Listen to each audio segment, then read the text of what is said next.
അഭിമന്യ doctor Abraham Mar പൗലോസ് തിരുമേനി,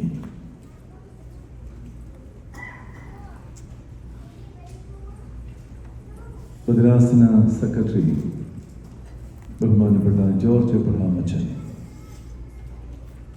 കോൺഫറൻസിൻ്റെ പ്രസിഡന്റായി പ്രവർത്തിക്കുന്ന ബഹുമാനപ്പെട്ട ഗീവർഗീസ് കൊച്ചുമാൻ അച്ഛൻ, ഭദ്രാസന ട്രഷറർ, സന്നദ്ധ സുവിശേഷക സംഘം ഭദ്രാസന ട്രഷറർ, ഈ കോൺഫറൻസ് ഇത്ര അനുഗ്രഹീതമായി ക്രമീകരിച്ചു കൊണ്ടിരിക്കുന്ന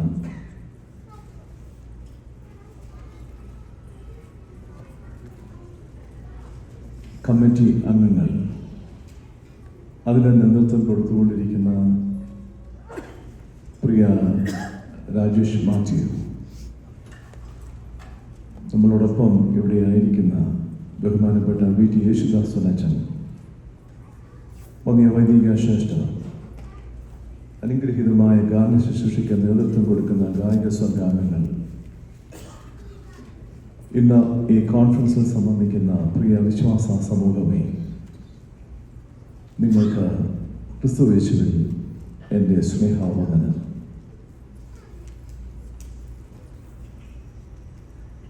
കഴിഞ്ഞ രാത്രിയിൽ ചില കാര്യങ്ങളെക്കുറിച്ചൊക്കെ ആശയങ്ങളെ പങ്കുവയ്ക്കുവാൻ സാധ്യമായി. ഇന്ന് അതിൻ്റെ തുടർച്ചയായി ചില കാര്യങ്ങൾ കൂടി പങ്കുവയ്ക്കുവാൻ ആഗ്രഹിക്കുന്നു. എന്തിനാണ് ഇങ്ങനെയുള്ള കോൺഫറൻസുകൾ ക്രമീകരിക്കുന്നത്? അതിന് പ്രധാനമായ 3 കാരണങ്ങൾ ഞാൻ കാണുന്നുണ്ട്. ഒന്ന്, minimise the distance between myself and my God. ഞാനും എൻ്റെ കർത്താവും തമ്മിലുള്ള ആ ബന്ധത്തിൻ്റെ അകലങ്ങളെ കുറച്ചു കൊണ്ടുവരുവാൻ ഇങ്ങനെയുള്ള കോൺഫറൻസുകളൊക്കെ സാധ്യമാകും.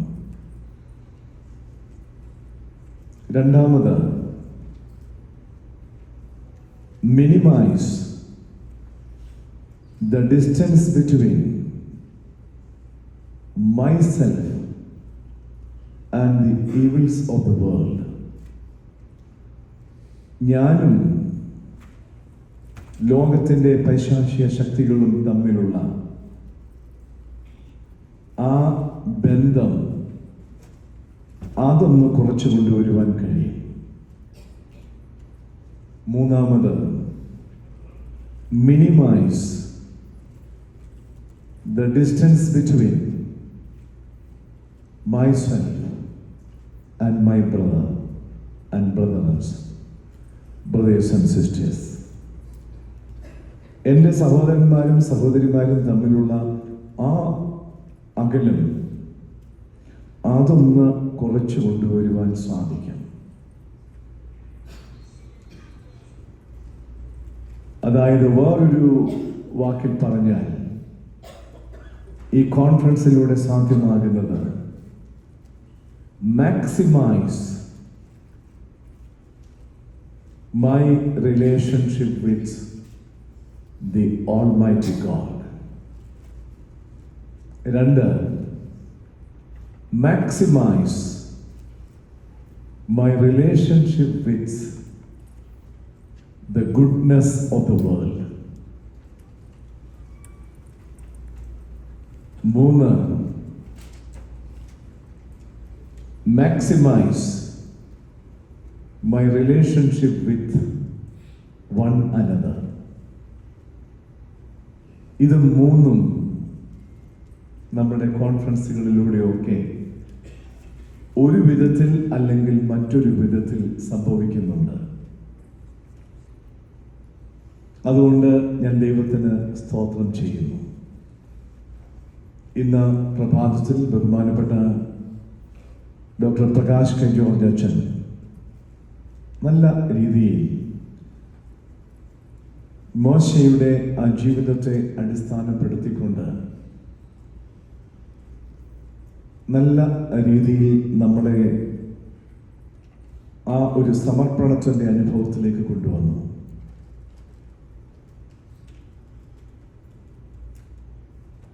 ഇന്ന് ഇനിയുമുള്ള നിമിഷങ്ങൾ പ്രാർത്ഥനയോടെ എന്നോടൊപ്പം നിങ്ങൾ സഞ്ചരിക്കുമെങ്കിൽ വീണ്ടും പുതിയ അനുഭവങ്ങളിലേക്ക് നമുക്ക് പ്രവേശിപ്പാൻ കഴിയും. അതിന് യാതൊരു സംശയവുമില്ല. ഇന്നലെ പറഞ്ഞ കാര്യങ്ങൾ ഒന്നും തന്നെ ഇനിയും ഇപ്പോൾ റിപ്പീറ്റ് ചെയ്യാൻ ഞാൻ ആഗ്രഹിക്കുന്നില്ല. എന്നാൽ ഒരു ചോദ്യമുണ്ട് നമ്മുടെ മുൻപിൽ. A Superman, why are you wasting your energy? We are strong enough to destroy ourselves. ഇതിൽ നിന്ന് എങ്ങനെ നമുക്ക് ഒന്ന് പുറത്തു കിടക്കാം? ആ ചോദ്യമായിരുന്നു ബാക്കിയുള്ള ഭാഗങ്ങളെല്ലാം മുൻപോട്ട് നയിച്ചത്. ഇന്ന് അതിൻ്റെ തുടർച്ചയായി തന്നെ ഒരു അനുഭവം കൂടി പറഞ്ഞ് ഞാൻ ആരംഭിക്കാം. 2019 കേരളത്തിലുണ്ടായ വെള്ളപ്പൊക്കം. ആ സമയത്ത് സന്നദ്ധ സുവിശേഷക സംഘത്തിൻ്റെ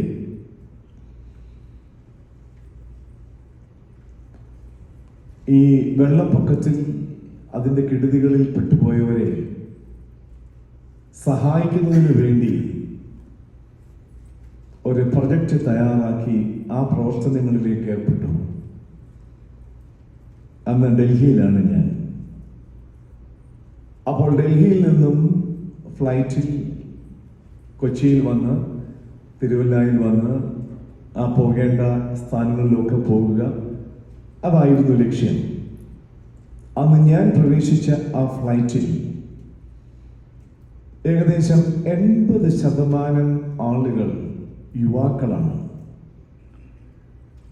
അവർ എല്ലാവരും ഒരേ ടീഷർട്ട് ധരിച്ചിരിക്കുന്നു. ആ ടീഷർട്ടിൽ അവരുടെ സംഘടനയുടെ പേരുണ്ട്, അവരുടെ ആ സംഘടനയുടെ എംബ്ലമുണ്ട്. എൻ്റെ തൊട്ടടുത്തിരുന്നത് ഒരു IAS ഓഫീസറാണ്.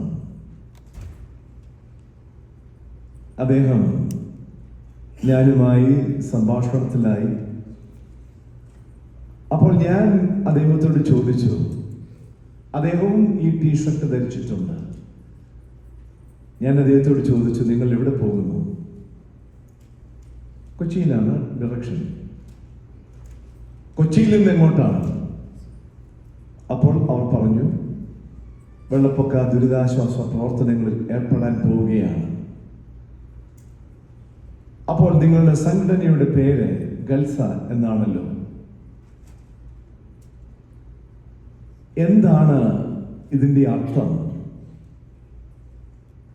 എന്നാണ് ഈ സംഘടന രൂപപ്പെട്ടത്? അപ്പോൾ ആ മനുഷ്യൻ വളരെ വികാരാധീനനായി ഏകദേശം 430 വർഷങ്ങൾക്ക് മുൻപ് ആരംഭിച്ച ആ സംഘടനയുടെ ഉത്ഭവത്തെക്കുറിച്ച് പറഞ്ഞു. അതിലെങ്ങനെയായിരുന്നു സിഖ് വംശജരുടെ ആത്മീയ ഗുരുവായ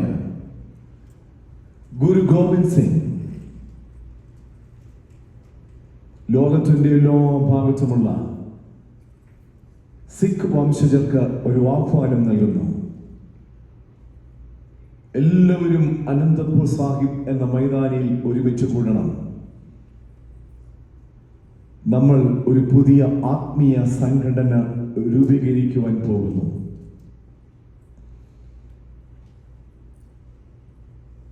ലോകത്തിന്റെ വിവിധ ഭാഗങ്ങളിൽ നിന്നുള്ള ലക്ഷോപലക്ഷം സിഖ് വംശജർ അവിടെ എത്തി. ആ പറഞ്ഞ ഡേറ്റ്, ടൈം, ആനന്ദപൂർ സാഹിബ് എന്ന മൈതാനം ലക്ഷോപലക്ഷം ആളുകളെ കൊണ്ട് നിറഞ്ഞു.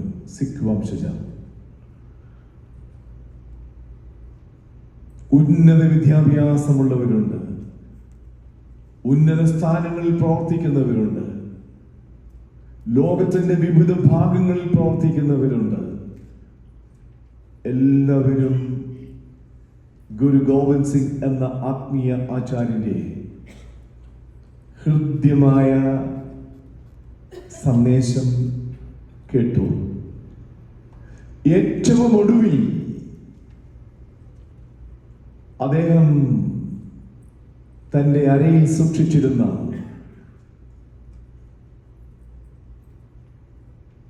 ഒരു വാൾ ഉയർത്തിപ്പിടിച്ചുകൊണ്ട്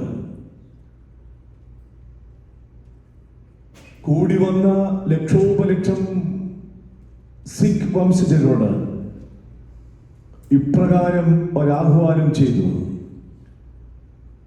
സത്യത്തിനും നീതിക്കും ധർമ്മത്തിനും വേണ്ടി ശിരസ് ഈ വാളിന് ഇരയാക്കുവാൻ തയ്യാറുള്ളവർ മുൻപോട്ട് വരട്ടെ. സൂര്യ വെളിച്ചത്തിൽ വെട്ടിത്തിളങ്ങുന്ന വാൾ. അദ്ദേഹം ആഹ്വാനം ചെയ്തത് സത്യത്തിനും നീതിക്കും ധർമ്മത്തിനും വേണ്ടി തങ്ങളുടെ ശിരസ് ഇപ്പോൾ ഈ വാളിന് ഇരയാക്കുവാൻ തയ്യാറുള്ളവർ മുൻപോട്ട് കടന്നു വരട്ടെ. ആദ്യത്തെ ആഹ്വാനം കഴിഞ്ഞു. ആരും മുൻപോട്ട് വന്നില്ല. വീണ്ടും അദ്ദേഹം ആഹ്വാനം നടത്തി. ആരുമില്ല. മൂന്നാമത്തെ ആഹ്വാനം കഴിഞ്ഞപ്പോൾ അനന്തപൂർ സാഹിബ് എന്ന ആ മൈതാനത്തിന്റെ ഒരു കോണിൽ നിന്ന് ആരാലും ശ്രദ്ധിക്കപ്പെടാത്ത ദേറാം എന്ന കൂലിപ്പണിക്കാരൻ, മുഷിഞ്ഞ ബനിയനും മുഷിഞ്ഞ ലുങ്കിയും ഉടുത്ത ആ മനുഷ്യൻ,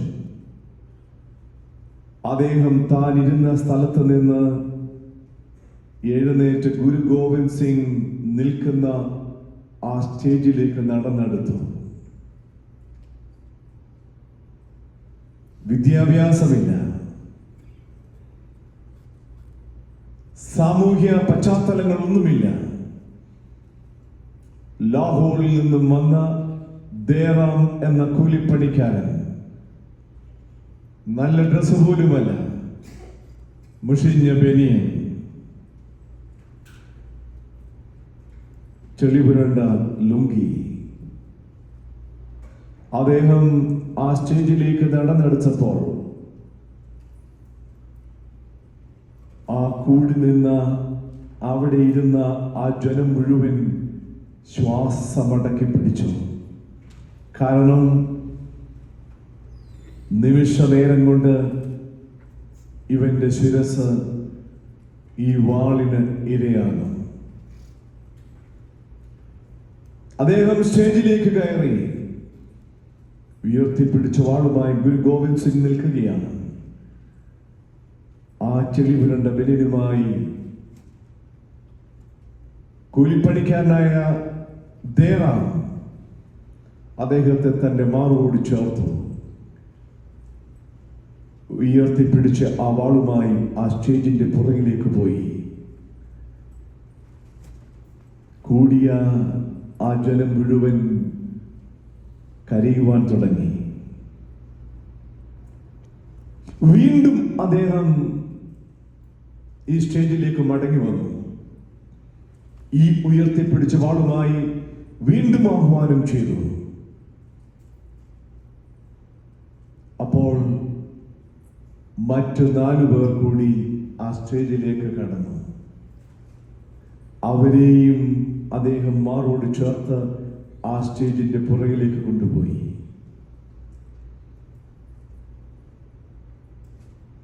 അഞ്ചു പേർ അവരുടെ ശിരസിപ്പോൾ അറ്റുകാണു. ജനം വാവിട്ട് നിലവിളിക്കുകയാണ്.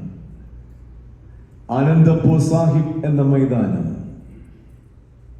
നിലവിളികൾ ഉയർന്ന നിമിഷങ്ങൾ. 10-15 മിനിറ്റ് കഴിഞ്ഞപ്പോൾ ഗുരു ഗോവിന്ദ് സിംഗ് ഈ 5 പേരുമായി വീണ്ടും സ്റ്റേജിലേക്ക് കടന്നു വരികയാണ്. ദേറാം എന്ന കൂലിപ്പണിക്കാരന് പ്രത്യേക സ്ഥാനവസ്ത്രങ്ങൾ നൽകിയിരിക്കുന്നു. മറ്റു 4 പേർക്കും സ്ഥാനവസ്ത്രങ്ങൾ നൽകിയിട്ടുണ്ട്. 5 പേരെയും കൊണ്ട് അദ്ദേഹം ആ സ്റ്റേജിലേക്ക് വന്നു. കരഘോഷങ്ങൾ ഉയരുവാൻ തുടങ്ങി. നിലവിളികളുടെ ആ അനുഭവങ്ങൾ മാറി കരഘോഷങ്ങളായി. ഗുരു ഗോവിന്ദ് സിംഗ് വന്നുകൂടിയ ജനത്തോട് ഇപ്രകാരം പറഞ്ഞു: ഇന്നു മുതൽ നമ്മൾ ആരംഭിക്കുന്ന ആത്മീയ സംഘടനയുടെ പ്രധാന അധ്യക്ഷൻ ലാഹോറിൽ നിന്നും വന്നിരിക്കുന്ന ദേറാം എന്ന മനുഷ്യനായിരിക്കും. ഇത് പറയുമ്പോൾ ആ IAS ഓഫീസർ അദ്ദേഹത്തിന്റെ കണ്ണുകളിൽ നിന്ന് കണ്ണുനീർ ധാരധാരയായി ഒഴുകുന്നത് ഞാൻ കണ്ടു. അത്രയധികം ആവേശമായിരുന്നു ആ സംഘടനയെ കുറിച്ച് പറയുവാൻ.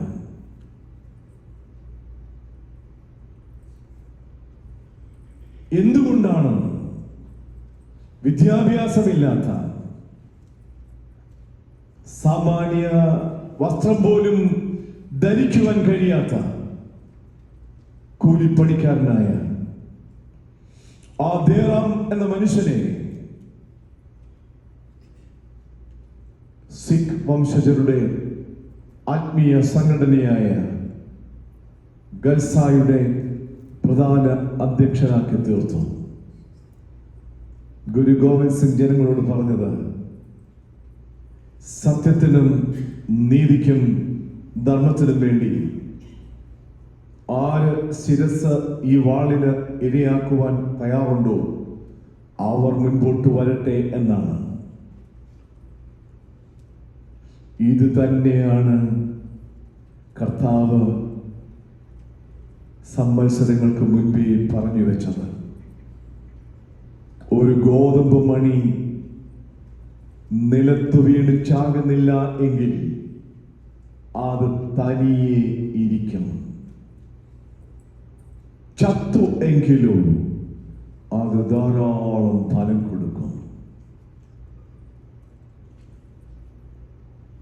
സന്നദ്ധ സുവിശേഷക സംഘത്തിന്റെ പ്രവർത്തനങ്ങളും ഇത് തന്നെയാണ്. അതുകൊണ്ടാണ് ലോക പ്രസിദ്ധനായ ദൈവശാസ്ത്ര പണ്ഡിതൻ ഡയട്രിച്ച് ബോൺഹോഫർ അദ്ദേഹം ഇപ്രകാരം പറഞ്ഞു: When Christ calls a person, he calls him to die with him. ഒരുവനെ ക്രിസ്തു വിളിക്കുമ്പോൾ ക്രിസ്തു അവനെ വിളിക്കുന്നത് ക്രിസ്തുവിനോടുകൂടെ മരിക്കപ്പെടേണ്ടതിനാണ്. ഒരു ഗോതമ്പ് മണി നിലത്ത് വീണ് ചാകുന്നില്ല എങ്കിൽ അത് തനിയെ ഇരിക്കും. ചത്തുവെങ്കിലോ ധാരാളം ഫലം കൊടുക്കും.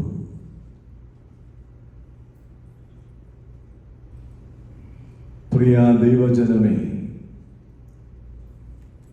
നമ്മുടെ ദൗത്യവും ക്രിസ്തുവിന്റെ വിളിയോട് നാം കൊടുക്കുന്ന പ്രത്യുത്തരമാണ് മിഷൻ എന്ന് പറയുന്നത്. ക്രിസ്തുവിന്റെ വിളിയോട് നാം കൊടുക്കുന്ന പ്രത്യുത്തരമാണ് the response to the calling of Jesus Christ is the very base of the vision of the church. ഇതിൽ നിന്ന് വിപുലമായി ഒന്നും തന്നെയില്ല.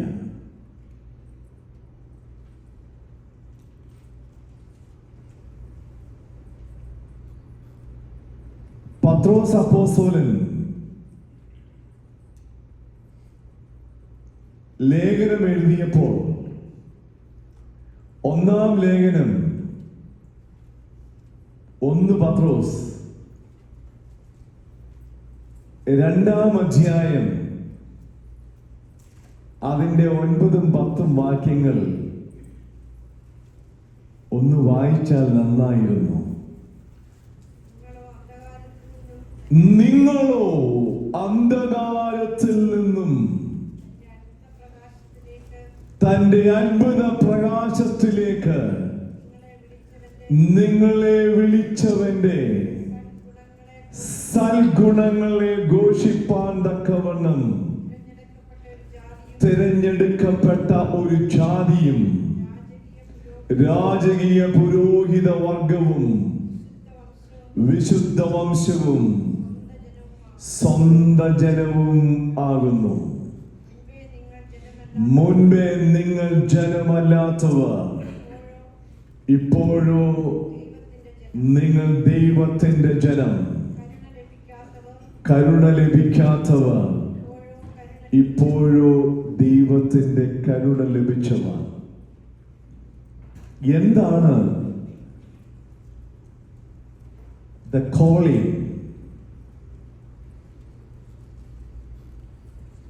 എന്താണ് വിളി? തെരഞ്ഞെടുപ്പ്. വിളിയും തെരഞ്ഞെടുപ്പും.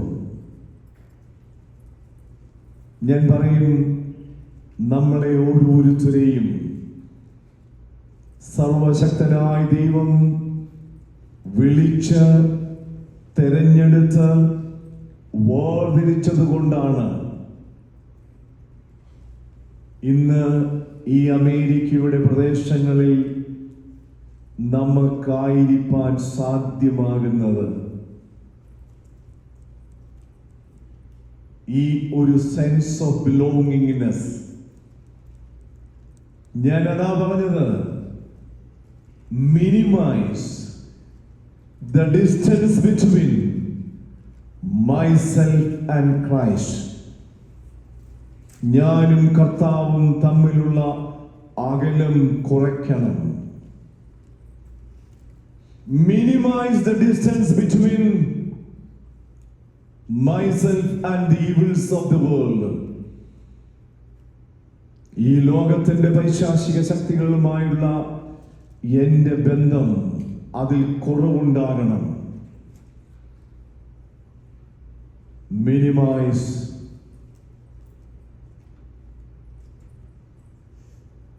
the distance between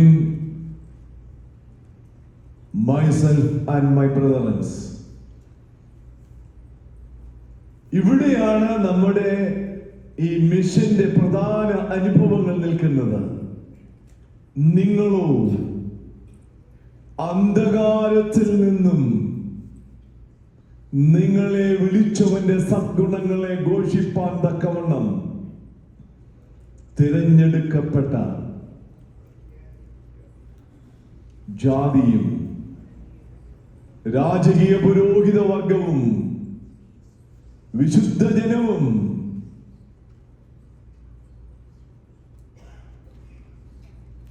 ആകുന്നുവെന്ന് പറയുമ്പോൾ എന്തിനു വേണ്ടിയാണ് എന്നെ വിളിച്ചത്? വിളിയെ കുറിച്ച് പറയുമ്പോൾ പറയാൻ ആഗ്രഹിക്കുന്ന ഒരു അനുഭവം എനിക്ക് പെട്ടെന്ന് എൻ്റെ മനസ്സിൽ ഓടി വരുന്നത് അബ്രഹാമിനെയാണ്. ഉൽപ്പത്തി പുസ്തകം 12-ാം അധ്യായത്തിലാണ്. ഉൽപ്പത്തി പുസ്തകം 12-ാം അധ്യായത്തിൽ അബ്രഹാമിനെ വിളിക്കുന്നുണ്ട്. ഞാൻ നിന്നെ വലിയൊരു ജാതിയാക്കാം, നിന്നിലൂടെ ലോകം മുഴുവൻ അനുഗ്രഹിക്കപ്പെടും, നിന്നെ അനുഗ്രഹിക്കുന്നവരെ ഞാൻ അനുഗ്രഹിക്കും,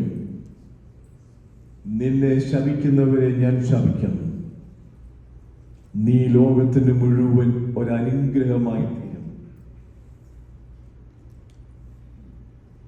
ഈ ഒരു വലിയ വിളിയാണ്. പറഞ്ഞതെന്താ? കാണിപ്പാനിരിക്കുന്ന ദേശത്തേക്ക് പോകുക. The destination is not known. ഇപ്പോൾ ഇവിടെ ഈ കോൺഫറൻസിന് വേണ്ടി വരുമ്പോൾ എൻ്റെ ഡെസ്റ്റിനേഷൻ വളരെ ക്ലിയർ ആണ്. ചെന്നൈയിൽ നിന്നും ബ്രിട്ടീഷ് എയർവേസിന് ലണ്ടനിലെത്തി, ലണ്ടനിൽ നിന്നും ഫിനിക്സിലെത്തുക. Phoenix is my target point. പക്ഷേ എബ്രഹാമിനോട് പറഞ്ഞത് അങ്ങനെയല്ല. കാണിപ്പാനിരിക്കുന്ന ദേശത്തേക്ക് പോകുക.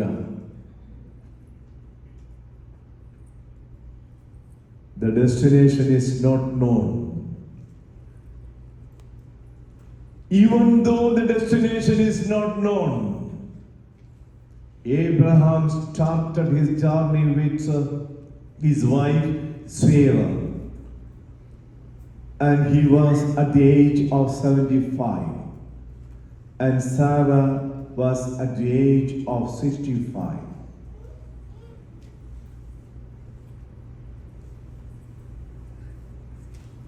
അപ്പോഴാണ് പറയുന്നത്, നിന്നിലൂടെ ഈ ലോകം മുഴുവൻ അനുഗ്രഹിക്കാൻ പോവുകയാണ്, ഞാൻ നിന്നെ വലിയൊരു ജാതിയാക്കാൻ പോവുകയാണ്. 75 65 വയസ്സിലെത്തിയവരോടാണ് പറയുന്നത്.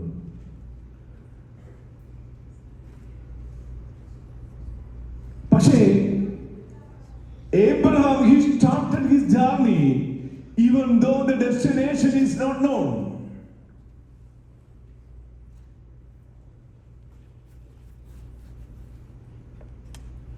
And that journey was an adventurous journey. അതിസാഹസികമായ ഒരു യാത്രയായിരുന്നു അത്. That journey was an adventurous journey. ഒന്ന്, the destination was not known. പിന്നെ ഏതെല്ലാം വഴിയിലൂടെ സഞ്ചരിക്കണം? അൺസർട്ടനിറ്റീസ്, അനിശ്ചിതത്വങ്ങളുടെ അനുഭവങ്ങളാണ്. Abraham started his journey from the old city of Ur with all his bountiful, blessed experience. ഏറ്റവും സമൃദ്ധമായ ജീവിതത്തിന്റെ അനുഭവങ്ങളിലാണ് എബ്രഹാം. പക്ഷേ വിളിക്കുമ്പോൾ വിളി കേട്ടിറങ്ങിയ ആ എബ്രഹാമിന്റെ ജീവിതം അത് വളരെ സങ്കീർണതകളിലൂടെയാണ് സഞ്ചരിച്ചത്.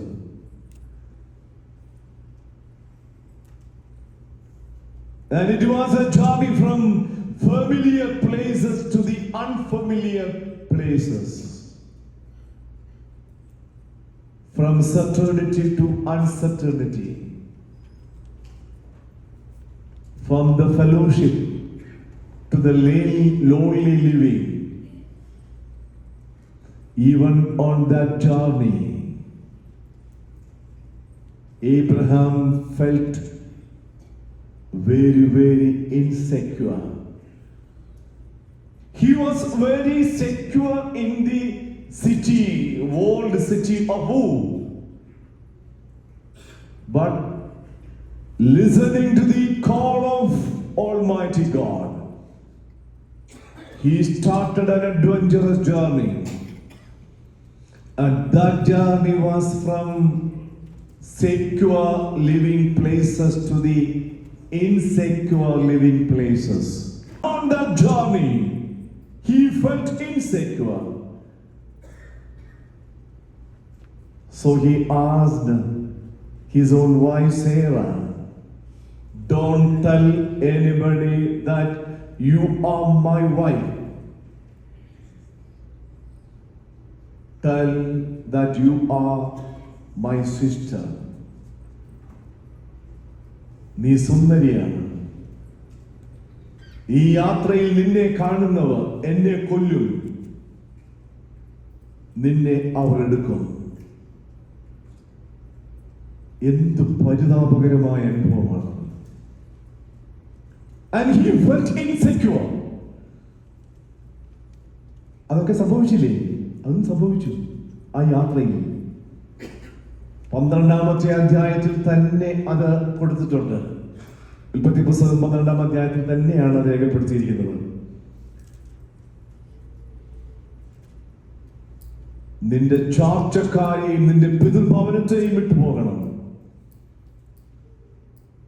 Living off his own kith and kin and all the relationship. The net result is a lonely living. Wherever Abraham went, he experienced the mighty hand of the Almighty God, whereas he was lonely. He was lonely. വേദപുസ്തകം വായിക്കുമ്പോഴറിയാം, ഇവൻ Sara കൂടുണ്ടായപ്പോൾ പോലും he experienced the loneliness in his life. ഞാൻ പറയാൻ ശ്രമിക്കുന്നത്, ഈ വിളിയും തിരഞ്ഞെടുപ്പും ഒക്കെ അത്ര ഈസിയായ ഒരു കാര്യമല്ല. നിങ്ങളോ അന്ധകാരത്തിൽ നിന്നും നിങ്ങളെ പ്രകാശത്തിലേക്ക് വിളിച്ചവന്റെ സദ്ഗുണങ്ങളെ ഘോഷിപ്പാൻ തക്കവണ്ണം തെരഞ്ഞെടുക്കപ്പെട്ട ജനമാണ്. അത് ഞാനും നിങ്ങളും എല്ലാം തന്നെ. അപ്പോൾ we have a responsibility. We have a responsibility.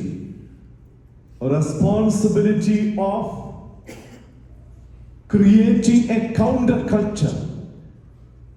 A counterculture against the prevailing culture which was existing there. ഞാൻ ഇന്നലെ പറയാൻ ശ്രമിച്ചത്, what was the culture which is prevailing all over the world? ഞാനും പറയും, പോസിറ്റീവായിട്ട് എനിക്ക് പറയാം, this world is created by God. ഏറ്റവും സുന്ദരമാണ്.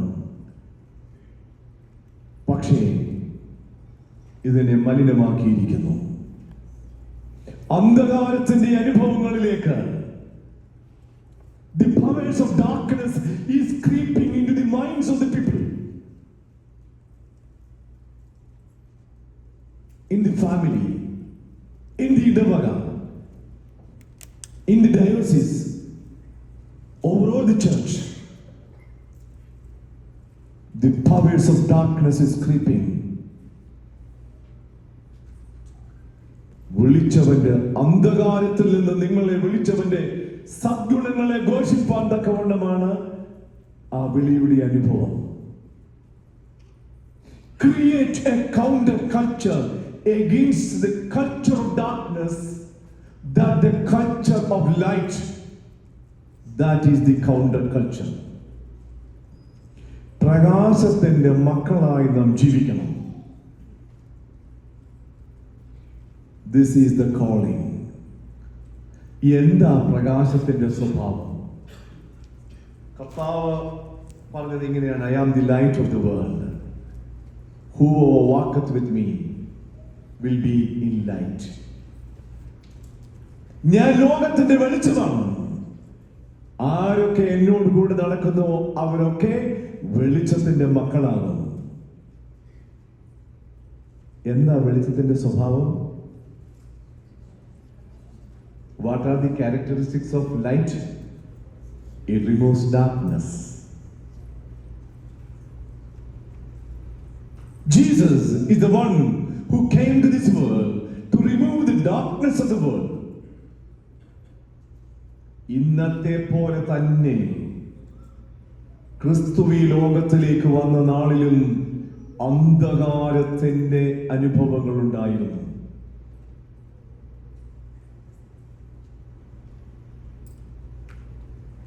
ക്രിസ്തു ജനനത്തെ കുറിച്ച് യെശയ്യാ പ്രവാചകൻ പറയുന്നതും അത് തന്നെയാണ്. അന്ധകാരത്തിലിരുന്ന ജനം വലിയ വെളിച്ചം കണ്ടു. അന്ധതമസുള്ള ദേശത്ത് പാർത്തവരുടെ മേൽ വലിയ വെളിച്ചം ഉദിച്ചു.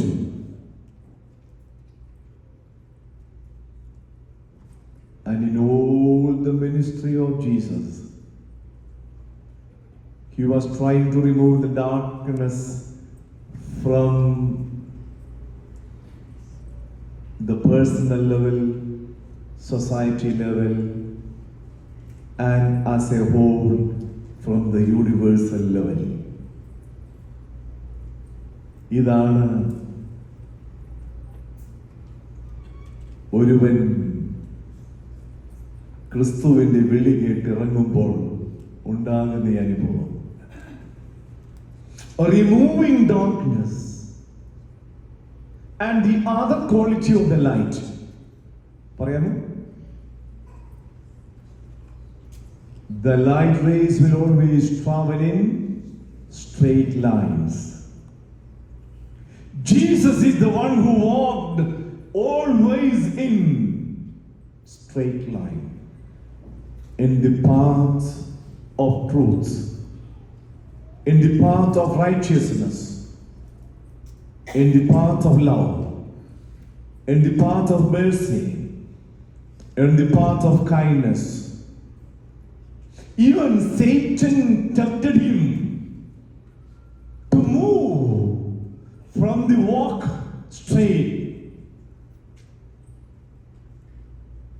അതാണല്ലോ 3 പ്രലോഭനങ്ങളും നൽകിയത്. കൺമോഹം, ജഡമോഹം, ജീവനത്തിന്റെ പ്രതാപം. And Jesus is the one who walked in straight line, in the path of truth, in the path of righteousness, in the path of mercy, in the path of kindness. ഈ കർത്താവാണ് നമ്മളെ വിളിക്കുന്നത്. നേരായ പാതയിലൂടെ സഞ്ചരിക്കാൻ. ഞാൻ പറഞ്ഞു ഇന്നലെ, the corruptions are very much rooted in our human existence. ഇവിടെയാണ് നേരായ ഒരു യാത്ര നാം തുടരേണ്ടത്. Mission is responding to Jesus' call to walk with him, helping removing darkness from the minds of the people and helping them to walk in the straight path of life. അതാണ് സന്നദ്ധ സുവിശേഷക സംഘത്തിന്റെ പ്രവർത്തനം. ഒരു മിഷൻ ഫീൽഡ് എടുത്ത് ചെയ്യുന്ന പ്രവർത്തനമല്ലത്. അതുകൊണ്ടാണ് Abraham Marthoma പറഞ്ഞത്, ഓരോ മാർത്തോമാക്കാരനും ഒരു സുവിശേഷകനാണ്. Wherever God has placed a Marthomite, he will be a missionary carrying the mission of Jesus Christ. രണ്ടാമത് എനിക്ക് പറയാനായിട്ടുള്ളത്, create a counterculture against the culture of death. മരണ സംസ്കാരം നിലനിൽക്കുന്ന ഒരു ലോകമാണ് ഇന്നിൻ്റേത്. ഇവിടെ create a counterculture against the culture of death which is prevailing in the society, and that is the culture of life. Prakash George അച്ഛനും ഇന്ന് ആ ജീവന്റെ അനുഭവത്തെ കുറിച്ച് പറയുവാൻ ശ്രമിച്ചു. നമ്മളെല്ലാവരും ഈ ഒരു അനുഭവത്തിന്റെ വ്യക്താക്കളായി തീരണം. God is giving a responsibility in our life to protect the life, to keep the dignity of life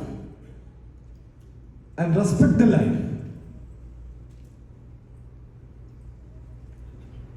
യേശുക്രിസ്തുവും അത് തന്നെയാണ് തൻ്റെ ജീവിതത്തിൻ്റെ എല്ലാ മേഖലകളിലും ചെയ്തത്.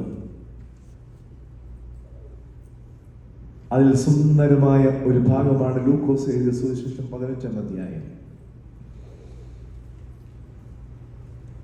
And he was trying to protect the dignity of that person.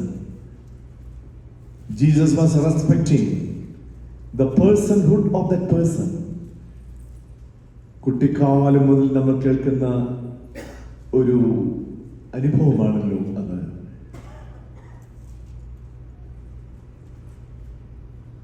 മുടിയനായ പുത്രൻ നമുക്ക് പറയും, പക്ഷെ ഞാൻ പറയും അവൻ ശ്രേഷ്ഠനാണ്. യെസ്, ഞാൻ പറഞ്ഞില്ലേ ഇന്നലെ, people are moving with a sense of emotions, feelings. അതാണ് അദ്ദേഹത്തിന് സംഭവിച്ചത്. അപ്പന്റെ കയ്യിൽ നിന്ന് ഈ സ്വത്തൊക്കെ മേടിച്ച് ദൂരെ പാർത്താൽ എനിക്ക് സൗഖ്യമാണ്. പക്ഷേ അവിടെയും അവൻ അനുഭവിച്ചത് പിതാവിന്റെ സന്തോഷം അവൻ അനുഭവിക്കുവാൻ സാധിച്ചില്ല.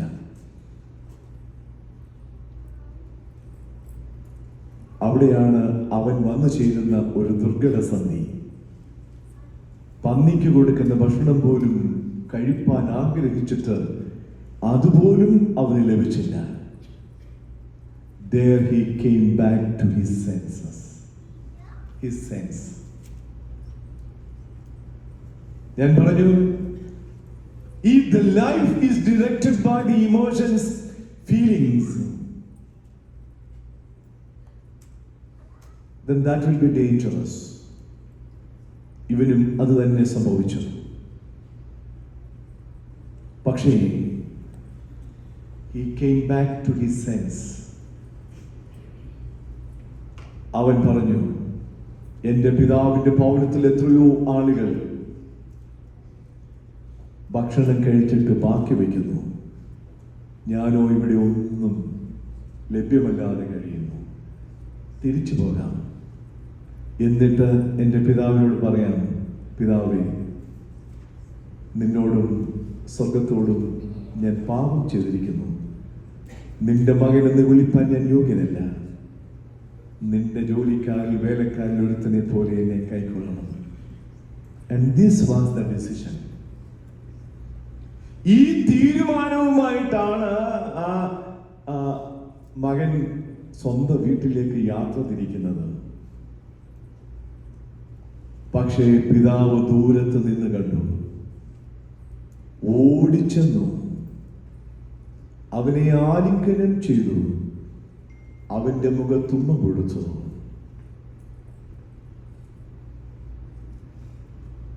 എന്നിട്ട് ഭൃത്യന്മാരോട് പറഞ്ഞു, മേൽത്തരമായ അങ്കി കൊണ്ടുവരിക,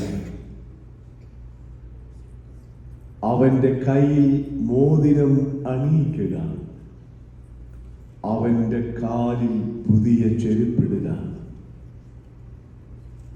ഈ എൻ്റെ മകൻ മരിച്ചവനായിരുന്നു, അവൻ ജീവിച്ചിരിക്കുന്നു. പ്രിയ ദൈവജനമേ, the culture of death is prevailing in and around wherever we are. But the call of Jesus Christ is to keep the dignity of life, respect the dignity of life, sustain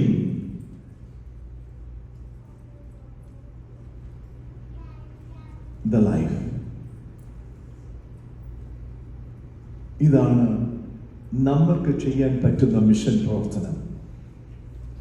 പുതിയ mission ഫീൽഡുകൾ തിരഞ്ഞെടുക്കുകയല്ല. അതുകൊണ്ട് തന്നെയാണ് സന്നദ്ധ സുവിശേഷക സംഘം 100 വർഷമായിട്ടും അങ്ങനെ mission ഫീൽഡുകളൊന്നുമില്ല. കാരണം അതല്ല ആഗ്രഹിച്ചത്. ഓരോ മാർത്തോമാക്കാരനും ഒരു സുവിശേഷകനായിരിക്കണം. Be in the place where the darkness is prevailing as light. Be in the place where the culture of death is prevailing. Protect, give dignity, respect the life, sustain the life. മൂന്നാമത്, എനിക്കിനി 10 minute. Okay, മൂന്നാമത്, the culture of hate. നമ്മുടെ ചുറ്റുപാടുകളിലും സംഭവിച്ചുകൊണ്ടിരിക്കുന്നതൊക്കെ ഇതാണ്. The culture of hate. ഇവിടെയാണ് as the Marthoma voluntary evangelistic association, evangelist association, ഇത് ഈ ഒരു വലിയ അനുഭവത്തിലേക്ക് നമുക്ക് പ്രവേശിക്കേണ്ടത് ആവശ്യമാണ്. The culture of hate. In the midst of the culture of hate, we have to create a counter culture, a culture of love. സ്നേഹത്തിന്റെ അനുഭവങ്ങളെ നാം രൂപപ്പെടുത്തണം. കർത്താവ് അതാ കാണിച്ചു തന്നത്. മത്തായി എഴുതിയ സുവിശേഷം 26-ാം അധ്യായത്തിലേക്ക് നാം പ്രവേശിക്കുമ്പോൾ, യൂദായുടെ നേതൃത്വത്തിൽ യേശുവിനെ പിടിക്കാൻ പടയാളികളും മഹാപുരോഹിതന്മാരും ശാസ്ത്രിമാരും ഒക്കെ അയച്ച ആളുകളും ഒരുമിച്ച് വരികയാണ്. ആ വരവിൽ യൂദ വന്ന് അവന്റെ മുഖത്ത് ചുംബിച്ചു. ഞാൻ ഏവനെ ചുംബിക്കുമോ അവനാണ് ക്രിസ്തു. ചുംബനം പോലും മലിനമാക്കിയ യൂദയുടെ അനുഭവം, മനസാക്ഷി ഇല്ലാതെ പോയ ജീവിതത്തിന്റെ അനുഭവം.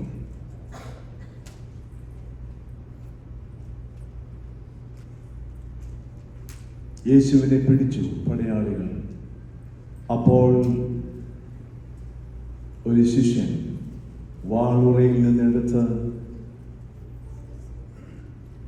ഒരു പടയാളിയുടെ ചെവി അറുത്തു. അപ്പോൾ ക്രിസ്തു പറഞ്ഞു, വാളെടുക്കുന്നവനെല്ലാം വാളാൽ നശിക്കും, അതുകൊണ്ട് വാളുറയിലിടുക. My culture is the culture of love, not of violence, not of hate. അതെ, നമ്മള് യേശു ക്രിസ്തുവിന്റെ ക്രൂശീകരണ ഭാഗം, അതായത് 26-27 അധ്യായം ഇതൊന്ന് വായിക്കണം. അത് വീണ്ടും വീണ്ടും വായിക്കണം. വായിക്കുമ്പോൾ നമ്മുടെ ക്രിസ്തീയ ജീവിതത്തിൽ ആ ദേശത്ത് നിൽക്കുന്ന ആളുകളിൽ ആരൊക്കെയോ ആയി മാറുന്നുണ്ട്. അവർ വന്ന് യേശുവിനെ പിടിച്ചു. ശിഷ്യന്മാർ ഓടിപ്പോയി. ക്രിസ്തുവിനെ ക്രിസ്തുവിനോടുകൂടെ നിൽക്കേണ്ട സ്ഥാനങ്ങളിൽ നിൽക്കുവാൻ തക്കവണ്ണം വിളിക്കപ്പെട്ട ദൈവ സമൂഹം സാഹചര്യങ്ങളെ കണ്ട് ഭയപ്പെട്ട് ഓടിപ്പോകുന്ന അനുഭവങ്ങളുണ്ട്. We should have the courage. We should master that I will be with Jesus even if I have to give up my life too. ഈ ഒരു അനുഭവത്തിന്റെ വളർച്ചയിലേക്ക് നാം വളരേണ്ടത് ആവശ്യമാണ്. A sense of hate, a sense of love. Alternatives ആണ്, counter കൾച്ചറാണ് ക്രിസ്തു സന്നദ്ധ സുവിശേഷക സംഘ അംഗങ്ങൾക്ക് നൽകുന്നത്. The culture of gimmicks. ഇന്ന് ഒരു വിധത്തിൽ പറഞ്ഞാൽ എല്ലാം ഒരു ഗിമിക്സ് ആണ്. എല്ലാം ഉണ്ട്. ഇടവ മിഷനുണ്ട്, യുവജന സഖ്യമുണ്ട്, സേവിക സംഘമുണ്ട്, പിന്നെ കൊയറുണ്ട്, സീനിയർ സിറ്റിസൺസ് ഉണ്ട്, ഞങ്ങൾ ടൂറിന് പോകുന്നു, കോൺഫറൻസിന് പോകുന്നു, എല്ലാം ഉണ്ട്. Are we really changing our attitudes? എന്തെങ്കിലും മാറ്റങ്ങൾ സംഭവിക്കുന്നുണ്ടോ? നോക്കിക്കേ, അപ്പോസ്തല പ്രവൃത്തികളുടെ പുസ്തകം 2-ാം അധ്യായം അതിന്റെ 37 മുതൽ 47 വരെയുള്ള വാക്യങ്ങൾ വായിക്കണം. ആദിമ ക്രൈസ്തവ സഭ എന്താ പത്രോസും യാക്കോബും യോഹന്നാനും ഒക്കെ സംസാരിച്ചത്? ഇന്ന് ഞാൻ പ്രസംഗിക്കുന്നത് പോലെയുള്ള പ്രസംഗമൊന്നും അവർ പ്രസംഗിച്ചില്ല. അവർ പ്രസംഗിച്ചത് we have seen the risen Christ with our own eyes. We have heard the risen Christ with our own ears. And we have touched the risen Christ with our own hands. ഇത് അനുഭവമാണ്. Living in Christ should be an experience. ഇത് കേട്ട യഹൂദന്മാർ, അതുവരെ ശത്രുവിനെ പോലെ കണ്ടവർ, യഹൂദന്മാർ അവരോട് ചോദിക്കുകയാണ്, രക്ഷ പ്രാപിപ്പാൻ സഹോദരന്മാരെ ഞങ്ങൾ എന്തു ചെയ്യണം? ഇപ്പോൾ ആ എനിമി എന്ന ആ ഭാഗം മാറി സ്നേഹിതരായി എന്ത് ചെയ്യണം? അവരുടെ ഹൃദയത്തിൽ കുത്തുകൊണ്ടു. ഞാൻ അതുകൊണ്ടാണ് പറഞ്ഞത്, we are living in a culture of gimmicks. But here we should create a counter culture, a culture of groaning. ഹൃദയത്തിൽ കുത്തുകൊള്ളുന്ന അനുഭവങ്ങൾ രൂപപ്പെടണം. എങ്കിൽ മാത്രമേ നമുക്കൊരു പുതുമ നമ്മുടെ ജീവിതത്തിൽ രൂപപ്പെടുത്തുവാൻ കഴിയൂ. ഒരു കാര്യം കൂടി പറഞ്ഞ് ഞാൻ അവസാനിപ്പിക്കാം. We are living in a world where the culture of frustrations, disappointments,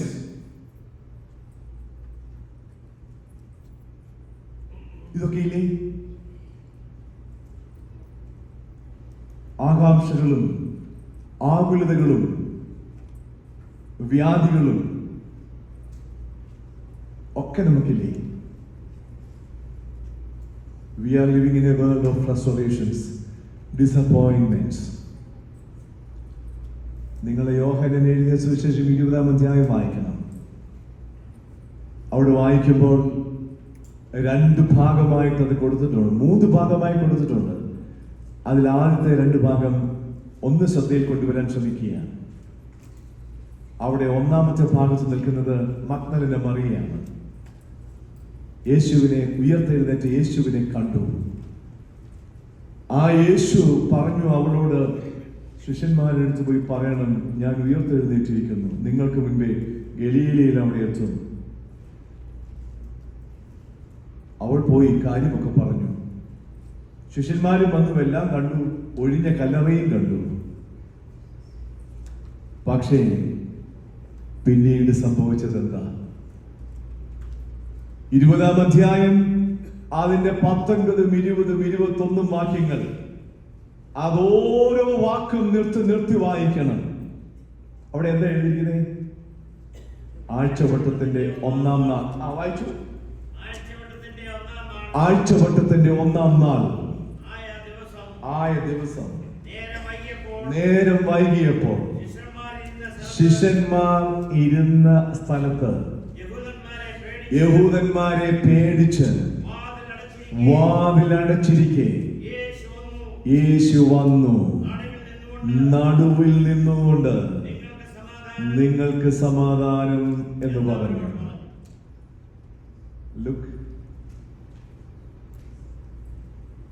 യേശു ഉയർത്തെഴുന്നേറ്റു എന്ന് അറിഞ്ഞിട്ടും ഈ ശിഷ്യന്മാർ ചെയ്യുന്ന അനുഭവം,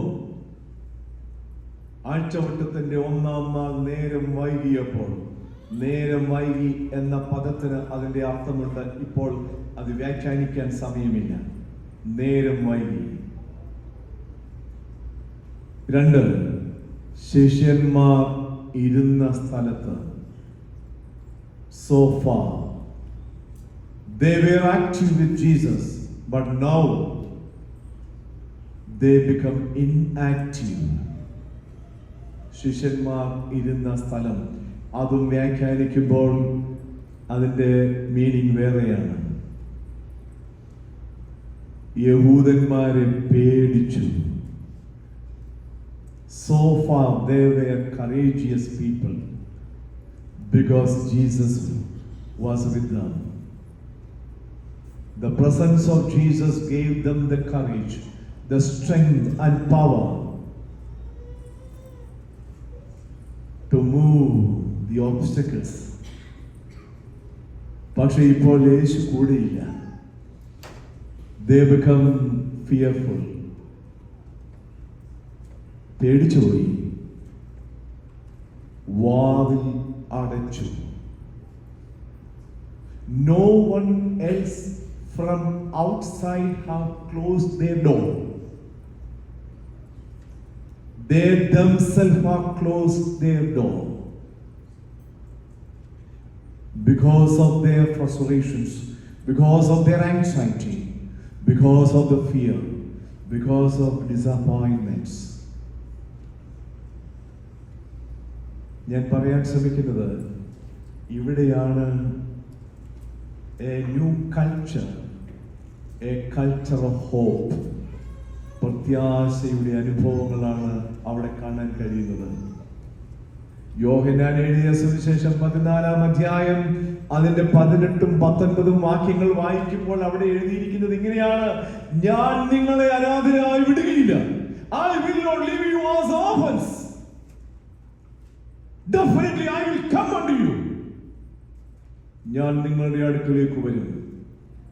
You live because I live it. This was the last promise which Jesus Christ has given before the crucifixion.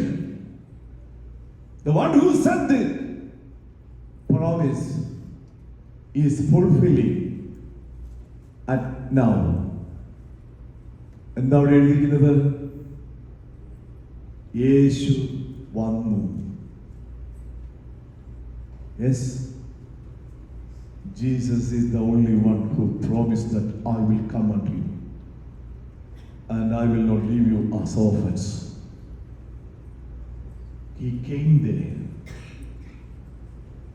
അതുകൊണ്ട് എനിക്ക് നിങ്ങളോട് പറയാനായിട്ടുള്ളതാണ്, എൻ്റെ യേശുവിൻ്റെ ആ വലിയ അനുഭവം എൻ്റെ ജീവിതത്തിൽ ഞാൻ ധാരാളം അനുഭവിച്ചതുകൊണ്ടും അനുഭവിച്ചുകൊണ്ടിരിക്കുന്നത് കൊണ്ടും എനിക്ക് വളരെ വ്യക്തമായി പറയാൻ കഴിയും, ഇവിടെ ഇന്ന് ആരാണോ ഈ ജീവിത അനുഭവങ്ങളുടെ മധ്യത്തിലൂടെ കടന്നു പോകുന്നത്, Jesus will come unto him, unto her, because he has promised you that I will come. യേശു വന്നു. വരിക മാത്രമല്ല, He stood in the midst. അവൻ നടുവിൽ നിന്നു. പ്രിയ ദൈവജനമേ, നിങ്ങളിപ്പോൾ വായിച്ചു നോക്കുന്നുണ്ട്. ശരിയാണ്. എനിക്ക് ഈ മെസ്സേജ് ഇന്ന് നിങ്ങളെ വൈകിട്ട് വരെ കൊണ്ടുപോകുന്നതിന് എനിക്ക് കുഴപ്പമില്ല. ഈ പാസേജ് മാത്രം മതി. You see, because that the Christ presence, അതാണ്, it gives hope in the midst of despair, in the midst of frustrations, in the midst of disappointments. He comes and he will stand in the midst. എൻ്റെ ജീവിതത്തിന്റെ നടുവിൽ നിൽക്കുന്നവനാണ്. പ്രിയ ദൈവജനമേ, ഇതാണ് ഞാൻ പറഞ്ഞത്. A culture of frustrations, disappointments, anxieties, worries, despair. Here, Jesus comes and gives a counter culture, a culture of hope, a culture of peace, a culture of new vision, a culture of new strength, a culture of new power. അതുകൊണ്ടാണ് അത് അനുഭവിച്ചറിഞ്ഞ അപ്പോസ്തലനായ പൗലോസ് കൊരിന്ത്യർക്ക് എഴുതിയ 2-ാം ലേഖനം 4-ാം അധ്യായത്തിലേക്ക് വരുമ്പോൾ, one who experienced the power of the Almighty God, one who experienced the strength of Jesus, he said, ഞങ്ങൾ സകല വിധത്തിലും കഷ്ടം സഹിക്കുന്നവരെങ്കിലും ഇടുങ്ങിയിരിക്കുന്നില്ല.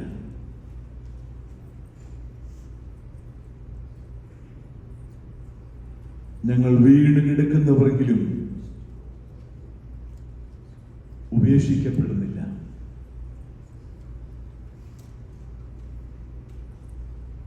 ഞങ്ങൾ നിരാശയിലും ആയിട്ടും ഞങ്ങൾ നിരാശപ്പെട്ടു പോകുന്നില്ല.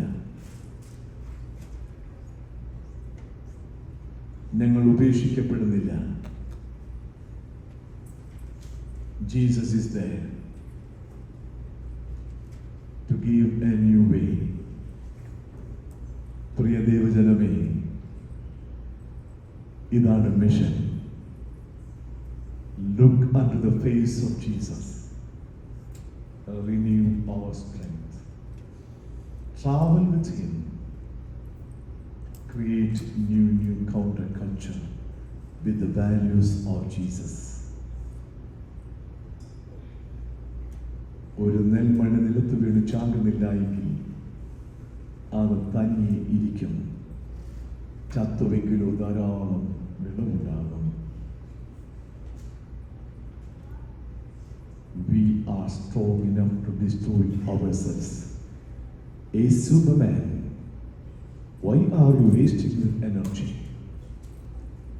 We are strong enough to destroy ourselves. Which path we choose?